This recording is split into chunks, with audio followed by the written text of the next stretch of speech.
Hello दोस्तों, नमस्कार। एक बार पुनः आप सभी का टॉपर्स क्लासेस के डिजिटल प्लेटफॉर्म पे स्वागत है, अभिनंदन है। दोस्तों, पिछले क्लास में हम लोग जो है वो जो आपका इंटरमीडिएट का भूगोल है उसका जो है सो सब्जेक्टिव क्वेश्चन दूसरे चैप्टर का किए थे, और उससे पहले वाली क्लास में पहला चैप्टर का जो सब्जेक्टिव क्वेश्चन था वो पढ़े थे। तो आज की क्लास में अपने लोग जो है वो भूगोल का जो पहला चैप्टर है उससे जितने भी ऑब्जेक्टिव क्वेश्चंस जो एग्जाम में पूछे जा सकते हैं वही क्वेश्चन आपको हम लोग जो है वो चुन के 19 से 20 क्वेश्चंस बस बताएंगे, और मान के चलिए कि पहला चैप्टर से कोई भी क्वेश्चन आपके एग्जाम में गलत नहीं होगा। तो आइए शुरू करते हैं, आगाज करते हैं आज की क्लास का। और आज की क्लास में अपने लोग जो है वो 12th 2026 का जो ज्योग्राफी है उसके अकॉर्डिंग जो है वो ऑब्जेक्टिव क्वेश्चन सॉल्व करेंगे। आइए आप लोग भी मेरे साथ कोशिश कीजिए क्वेश्चंस को हल करने का। यदि आपको उसका आंसर पता हो तो आप कमेंट बॉक्स पे कमेंट करके बताते हुए चलिएगा। चलिए दोस्तों, शुरू करते हैं आज की क्लास। देखिए, आज की क्लास का जो पहला क्वेश्चन है वो है मानव भूगोल, क्रियाशील मानव और अस्थायी पृथ्वी के परिवर्तनशील संबंधों का अध्ययन है, यह किसने कहा। ठीक, हम लोग पिछली क्लास में पढ़े भी थे कि यह परिभाषा जो है वो किसने दिया था। यदि आप अभी तक वो क्लास नहीं देखे हैं सब्जेक्टिव वाला तो आप जरूर से जरूर देख लीजिए, क्योंकि उस क्लास से आपका 2 से 3 नंबर फिक्स हो जाएगा। चलिए दोस्तों, तो देखिए क्या कह रहा है कि मानव भूगोल जो है वो क्रियाशील मानव और अस्थायी पृथ्वी के परिवर्तनशील संबंधों का अध्ययन है। यह परिभाषा किसने दिया? पहला ऑप्शन है रीटर, या फिर कुमारी सेम्पल, या फिर रेडजेल, या फिर टेलर। सही आंसर क्या होगा? तो इसका सही आंसर है कुमारी सेम्पल ने। कुमारी सेम्पल जो है वो मानव भूगोल का परिभाषा लिखी है कि मानव भूगोल जो है वो क्रियाशील मानव और अस्थायी पृथ्वी के परिवर्तनशील संबंधों का अध्ययन है। ये परिभाषा कुमारी सेम्पल का है। ये वही कुमारी सेम्पल है जो कि फ्रेडरिक रेडजेल की शिष्या हुआ करती थी। ठीक है सखा, चलिए नेक्स्ट क्वेश्चंस की तरफ आगे बढ़ते हैं। अगला क्वेश्चन आपके सामने ये रहा। देखिए अगला क्वेश्चन है ज्योग्राफी शब्द जो है वो किसने गढ़ा? Who coined the term geography? Geography शब्द किसने गढ़ा? हम्बोल्ट ने, हूपर ने, इरेटोस्थनीज ने या डार्विन ने? तो आपको पिछले क्लास में भी बताए थे। हालांकि यहां भी आप समझ लीजिए कि भूगोल के लिए जो है वो ज्योग्राफी शब्द का सबसे पहले इस्तेमाल जो है वो इरेटोस्थनीज ने ही किया था। तो सही आंसर क्या होगा? इरेटोस्थनीज। भूगोल के लिए सबसे पहले ज्योग्राफी शब्द किसने दिया? इरेटोस्थनीज ने दिया। इसलिए अपना जो सही आंसर है वो है इरेटोस्थनीज। चलिए नेक्स्ट क्वेश्चंस की तरफ आगे बढ़ते हैं। अगला क्वेश्चन आपके सामने ये रहा। संभववाद शब्द का प्रयोग सर्वप्रथम किस फ्रांसीसी विद्वान ने किया? है ना, संभववाद जो शब्द है उसका प्रयोग सबसे पहले कौन फ्रांसीसी विद्वान ने किए थे? क्या विडाल डी ला प्लास साहब किए थे, या लूसियन फैब्रे किए थे, फ्रांसीसी बेकन किए थे, जीन ब्रोन्स ने किया था? तो इसका सही आंसर जो है वो है लूसियन फैब्रे। लूसियन फैब्रे पहले ऐसे विद्वान हुए जिन्होंने सबसे पहले संभववाद टर्म का जो है यूज किया था। हालांकि संभववाद विचारधारा का प्रतिपादन जो है वो विडाल डी ला ब्लास साहब किए थे, लेकिन संभववाद शब्द का प्रयोग सबसे पहले जो है वो लूसियन फैब्रे ने किया था। चलिए नेक्स्ट क्वेश्चंस की तरफ आगे बढ़ते हैं। अगला क्वेश्चन आपके सामने ये रहा। संभववाद अवधारणा में किस घटक को महत्वपूर्ण माना गया है? Which element is considered important in the theory of possibilism? यानी संभववाद पॉसिबिलिज्म जो थ्योरी है उस थ्योरी के अनुसार किस घटक को महत्वपूर्ण माना गया? क्या प्राकृतिक घटक को महत्वपूर्ण माना गया, या फिर मानवीय घटक को माना गया, या फिर ए और बी दोनों, क और ख दोनों को महत्वपूर्ण माना गया, या इनमें से कोई नहीं? ऐसा क्वेश्चन जब भी आएगा तो आप ध्यान रखिएगा कि निश्चयवाद जो विचारधारा है उस निश्चयवाद विचारधारा में कहा गया कि मानव प्रकृति का दास होता है।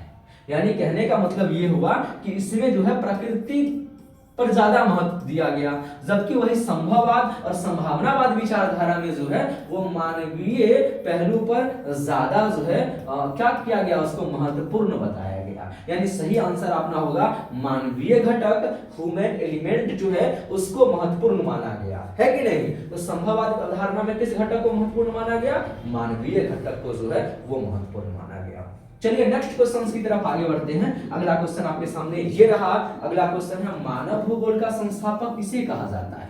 है ना, who is called the founder of women geography. Option आपके सामने ये रहा, लेकिन उससे पहले आप जरा यहां ध्यान से देखिए, ये क्वेश्चन बिहार बोर्ड जो है वो 2023 में जो है पूछ चुकी है। ठीक सका। तो मानव भूगोल का संस्थापक किसको बोलेंगे? रैटजेल को कहते हैं, हमबोल्ट को कहते हैं, रीटर को कहते हैं, या ब्लास को कहते हैं। तो इसका जो सही जवाब होगा, बहुत बच्चे रैटजेल बता रहे हैं, लेकिन गलत है मेरे सखा, इसका सही जवाब है ब्लास। रैटजेल कब होते? जब आधुनिक मानव भूगोल का जनक पूछे। ध्यान से देखिए, जब आधुनिक मानव भूगोल का जनक पूछे तो फ्रेडरिक रैटजेल का नाम लेना है। सीधा मानव भूगोल का संस्थापक पूछे तो ब्लास का नाम लेना है। इस क्वेश्चन के हिसाब से जो आपका आंसर होगा वो ब्लास होगा। ठीक है दोस्त, चलिए अगले क्वेश्चंस की तरफ आगे बढ़ते हैं। अगला क्वेश्चन आपके सामने ये रहा, निम्नलिखित में से किसने नवनिश्चयवाद की संकल्पना जो है वो प्रस्तुत की? याद कीजिए, आप लोग पढ़े थे थ्योरी वाले क्लास में कि नियतिवाद या निश्चयवाद विचारधारा जो है वो फ्रेडरिक रैटजेल साहब दिए थे, है ना।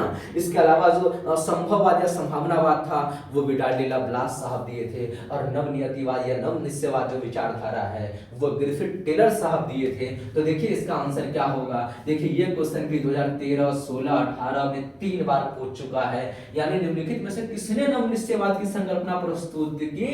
ऑप्शन आपके सामने रहा जीन ब्रूम्स, ग्रिफिथ टेलर, यही तो अपना आंसर है ना, ग्रिफिथ टेलर। ये ग्रिफिथ टेलर साहब ही नवनिश्चयवाद या नवनियतिवाद या इसी को बोलते हैं रुको और जाओ विचारधारा भी कहते हैं, इसका प्रतिपादन किए थे। याद कीजिए, आपको बताए भी थे कि नवनिश्चयवाद में प्रकृति को जो है ट्रैफिक पर खड़ा एक सिपाही के समान बताया गया, और कहा गया कि जो प्रकृति है वो चौराहे पर खड़े एक सिपाही के समान है, जो मनुष्य की गति को या तो तेज भी कर सकता है या मंद भी कर सकता है, लेकिन मनुष्य की जो दिशा है उसको नहीं बदल सकता है। चलिए दोस्तों, ये छठा क्वेश्चन हो गया। सातवें क्वेश्चन की तरफ आगे बढ़ते हैं, और सातवां क्वेश्चन आपके सामने ये रहा कि नियतिवाद के विचारक कौन है? The philosopher of the determinism was, कौन थे नियतिवाद के विचारक? ऑप्शन है E Kant, Humboldt, Carl Ritter, या इनमें से सभी। तो सही आंसर है इनमें से सभी, यानी ये सारे विद्वान जो है वो नियतिवाद से संबंधित है, इसलिए अपना आंसर है इनमें से सभी। ऑल ऑफ दिस हो जाएगा, है ना, ऑल ऑफ दिस कर देंगे इसको। ठीक, ये गलत टाइपिंग हो गया है। चलिए अगले क्वेश्चन की तरफ आगे बढ़ते हैं। अगला क्वेश्चन रहा ये, एंथ्रोपोजियोग्राफिया नामक पुस्तक किसने लिखा? हु रोट द बुक एंथ्रोपोजियोग्राफिया, है ना। एंथ्रोपोजियोग्राफिया जो पुस्तक है वो किसने लिखा? कुमारी एलन सिंपल, रैटजेल, विडार्डिला ब्लास, या फिर डार्विन। याद कीजिए, आपको बताए थे कि फ्रेडरिक रैटजेल साहब जो थे उन्होंने एक पुस्तक लिखा था जिस पुस्तक का नाम था एंथ्रोपोजियोग्राफिया। तो सही आंसर क्या होगा? रैटजेल होगा। रैटजेल साहब ही तो लिखे थे एंथ्रोपोजियोग्राफिया नामक पुस्तक। तो एंथ्रोपोजियोग्राफिया नामक पुस्तक किसने लिखा? रैटजेल ने लिखा। चलिए नेक्स्ट क्वेश्चन की तरफ आगे बढ़ते हैं। अगला क्वेश्चन आपके सामने ये रहा। क्वेश्चन है, नियतिवाद संकल्पना में किस घटक को महत्वपूर्ण माना गया है ना। विच component is important in the concept of determinism, यानी नियतिवाद संकल्पना में किस घटक को हम लोग महत्वपूर्ण माने हैं। ये क्वेश्चन 2021 में पूछा गया था। तो याद करके ध्यान से देखिए कि नियतिवाद में कहा ही गया था कि नियतिवाद में ये कहा गया था कि मानव प्रकृति का दास होता है, यानी प्राकृतिक घटक को महत्वपूर्ण माना गया। सही आंसर प्राकृतिक घटक होगा। तो अपना आंसर क। यदि मानवीय घटक को अपने लोग संभववाद में महत्वपूर्ण मानते हैं, ठीक है। अगर इसी में संभववाद होता तो मानवीय घटक महत्वपूर्ण हो जाता, और नवनियतिवाद या नवनिश्चयवाद में दोनों को कर लेते। लेकिन इस क्वेश्चन के हिसाब से जो अपना आंसर है वो है प्राकृतिक घटक। ठीक सका। चलिए नेक्स्ट क्वेश्चन की तरफ आगे बढ़ते हैं। अगला क्वेश्चन आपके सामने ये रहा। क्वेश्चन है, अपने 9 क्वेश्चन तक कर लिए थे ना इसमें, है ना, 9 क्वेश्चन तक कर लिए थे। चलिए 10वां क्वेश्चन जो आपके सामने है वो ये रहा, फेब्रे संबंधित है। ये लुसियन फेब्रे साहब किससे संबंधित है? क्या नियतिवाद से संबंधित है, क्या संभववाद से संबंधित है, क्या मानवतावाद से संबंधित है, या इनमें से किसी से नहीं संबंधित है? तो आपको पता है लुसियन फेब्रे वो विद्वान है जिन्होंने सबसे पहले संभववाद यानी पॉसिबिलिज्म शब्द का प्रयोग किया था। इसलिए इस क्वेश्चन का सही आंसर संभववाद होगा। ये क्वेश्चन भी 2022 में बोर्ड एग्जाम में पूछा जा चुका है। आपको हम वही क्वेश्चंस पढ़ा रहे हैं दोस्त जो एग्जाम में पूरी आने की संभावना है। ठीक है, तो लुसियन फेवरे साहब किससे संबंधित है? संभववाद से संबंधित है। चलिए नेक्स्ट क्वेश्चंस की तरफ आगे बढ़ते हैं। अगला क्वेश्चन ये रहा, मानव भूगोल मानव समाजों तथा पृथ्वी तल के बीच संबंध का संश्लिष्ट अध्ययन है, यह कथन किसका है ना? ये परिभाषा जो है वो किसने दिया? ऑप्शन है रैटजेल ने दिया, एलन सी सैंपल ने दिया, हमबोल्ट ने दिया या कार्ल लिटर ने दिया। ये परिभाषा जो है वो रैटजेल साहब का है, इसलिए अपना आंसर जो होगा वो रैटजेल होगा। चलिए नेक्स्ट क्वेश्चन की तरफ आगे बढ़ते हैं। अगला क्वेश्चन है, फ्रेडरिक रैटजेल किस देश के निवासी थे? याद कीजिए, आपको हम बताए थे कि नव निश्चयवाद या नव नियतिवाद विचारधारा ग्रिफिथ टेलर साहब दिए थे और ग्रिफिथ टेलर साहब अमेरिका के रहने वाले थे। ठीक उसी तरीके से संभववाद या संभावनावाद विचारधारा विडाल डी लाप्लास साहब दिए थे जो कि फ्रांस के रहने वाले थे। और फ्रेडरिक रैटजेल साहब जो हैं वो नियतिवाद या निश्चयवाद विचारधारा दिए थे और ये जर्मनी के रहने वाले थे, इसलिए अपना सही आंसर जो है वो जर्मनी हो जाएगा, है ना सका। और ये फ्रांस को कौन रहने वाले थे? फ्रांस के रहने वाले थे आपके विडाल डी लाप्लास साहब। ये वही विडाल डी लाप्लास साहब हैं जिन्होंने संभववाद विचारधारा दिया था। और अमेरिका के रहने वाले कौन से विद्वान थे जो आपको याद रखना है? ग्रिफिथ टेलर साहब थे जिन्होंने नव नियतिवाद या नव निश्चयवाद विचारधारा दिया था। चलिए नेक्स्ट क्वेश्चन, अगला क्वेश्चन आपके सामने ये रहा, निम्नलिखित में से कौन सामाजिक भूगोल का उपक्षेत्र नहीं है? Which of the following is not a subfield of social geography? Option आपके सामने रहा, सांस्कृतिक भूगोल, कृषि भूगोल, चिकित्सा भूगोल, ऐतिहासिक भूगोल। निम्न में से कौन है जो सामाजिक भूगोल का उपक्षेत्र नहीं है? क्या सांस्कृतिक भूगोल होगा, क्या कृषि भूगोल होगा, क्या चिकित्सा भूगोल होगा या ऐतिहासिक भूगोल होगा? तो सही आंसर है कृषि भूगोल जो है वो सामाजिक भूगोल का क्षेत्र जो है वो नहीं है। अपना आंसर हो जाएगा कृषि भूगोल, एग्रीकल्चर ज्योग्राफी। चलिए नेक्स्ट क्वेश्चन की तरफ आगे बढ़ते हैं। अगला क्वेश्चन आपके सामने ये रहा, निम्न पुस्तकों में कौन हमबोल्ट द्वारा लिखित है? Which of the following book is written by Humboldt? Option रहा ऑस्ट्रेलिया का भूगोल, ज्योग्राफी ऑफ ऑस्ट्रेलिया, या फिर कॉस्मोस, या फिर जनसंख्या भूगोल, या इनमें से कोई नहीं। निम्न में से कौन सा पुस्तक है जिसको हमबोल्ट साहब लिखे थे? तो सही आंसर है कॉस्मोस जो पुस्तक है उसके रचयिता जो है वो आपके हमबोल्ट साहब है। सही आंसर क्या होगा? कॉस्मोस। नेक्स्ट क्वेश्चन देखते हैं। अगला क्वेश्चन आपके सामने ये रहा, निम्न में से कौन मानव भूगोल से संबंधित नहीं है? मानव भूगोल से कौन है जो संबंधित नहीं है? Which of the following is not associated with human geography? और ये क्वेश्चन बिहार बोर्ड 2022 में पूछ चुका है। देखिए आपका ऑप्शन रहा प्रत्यक्षवाद, या फिर संभववाद, या फिर समुद्र विज्ञान, या फिर मानववाद। तो सही आंसर क्या होगा? कमेंट बॉक्स में कमेंट करके बताइए कि कौन है जो मानव भूगोल से रिलेटेड नहीं है ना। सही आंसर आपका होगा समुद्र विज्ञान, ओशियनग्राफी जो है वो आपका मानव भूगोल से संबंधित नहीं है। इसको अपन लोग फिजिकल ज्योग्राफी में पढ़ते हैं, ना कि ह्यूमन ज्योग्राफी में पढ़ते हैं। तो सही आंसर क्या होगा? समुद्र विज्ञान। ठीक, चलिए नेक्स्ट क्वेश्चन की तरफ आगे बढ़ते हैं। अगला क्वेश्चन आपके सामने ये रहा, मात्रात्मक क्रांति संबंधित है ना। ये क्वेश्चन भी 2023 में पूछा जा चुका है कि मात्रात्मक क्रांति किससे संबंधित है? क्या मानव भूगोल से संबंधित है, या फिर भौतिक भूगोल से संबंधित है, या फिर ए बी दोनों से संबंधित है, या इनमें से कोई नहीं? तो सही आंसर क्या होगा? मात्रात्मक क्रांति जो है वो किससे संबंधित है? ह्यूमन ज्योग्राफी से या फिजिकल ज्योग्राफी से, या ए और बी दोनों? सही आंसर है ह्यूमन ज्योग्राफी से। यानी मात्रात्मक क्रांति जो है वो मानव भूगोल से संबंधित है। आप याद कीजिए पिछले थ्योरी वाले क्लास में आपको हम बताए थे कि मानव भूगोल के अध्ययन की जो विधियां हैं उसी को उसका उपागम कहते हैं। और मानव भूगोल के अध्ययन के उपागम में आपको बताए थे मात्रात्मक जो एक तरीका होता है उसका पढ़ने का होता है ना।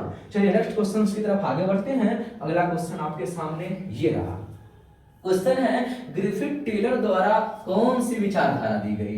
Which thoughts was given by Griffith Taylor? आपका ऑप्शन ये रहा, नियतिवाद, संभववाद, नवनियतिवाद, या इनमें से कोई नहीं। ग्रिफिथ टेलर कौन सा विचारधारा दिए थे? क्या नियतिवाद दिए थे? नहीं। क्यों? क्योंकि नियतिवाद तो फ्रेडरिक रैटजेल साहब दिए थे ना। नियतिवाद विचारधारा किसने दिया था? फ्रेडरिक रेटजेल ने दिया था, जो कि जर्मनी के रहने वाले थे।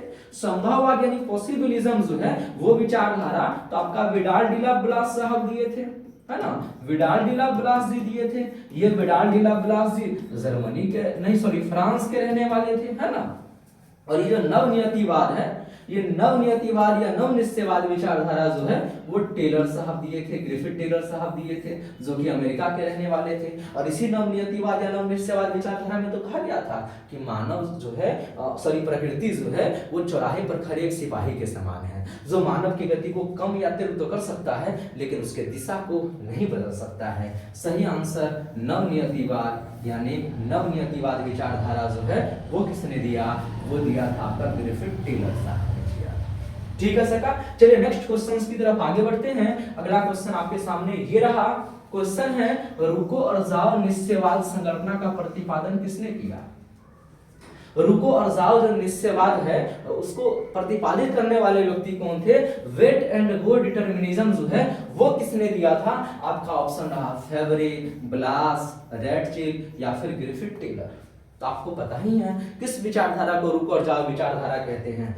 आंसर होगा ग्रिफिथ टेलर साहब जो हैं उन्होंने जो विचारधारा दिया था, है ना, नवनियतिवाद या नवनिश्चयवाद, उसी में अपने लोग जो है प्रकृति की तुलना ट्रैफिक पर खड़े सिपाही से करते हैं और इसीलिए इसको जो है रुको और जाओ विचारधारा भी कहते हैं। ये किसने दिया था? ग्रिफिथ टेलर साहब ने दिया था। तो आज की क्लास में इतना ही, और इतना कर लेने से आपका जो ज्योग्राफी का पहला चैप्टर है 12th का, उससे एक भी क्वेश्चन आपका ऑब्जेक्टिव में गलत नहीं होगा। ये आप पूरे उम्मीद के साथ एग्जाम दे सकते हैं। ऐसे ही आपको जैसे हम पहला चैप्टर का ऑब्जेक्टिव आपको करवाए हैं वैसे ही आपको जितने भी चैप्टर हैं, कुल 20 चैप्टर आपको पढ़ने हैं, वो 20 चैप्टर का आपको ऑब्जेक्टिव सब्जेक्टिव सब कुछ करवा देंगे।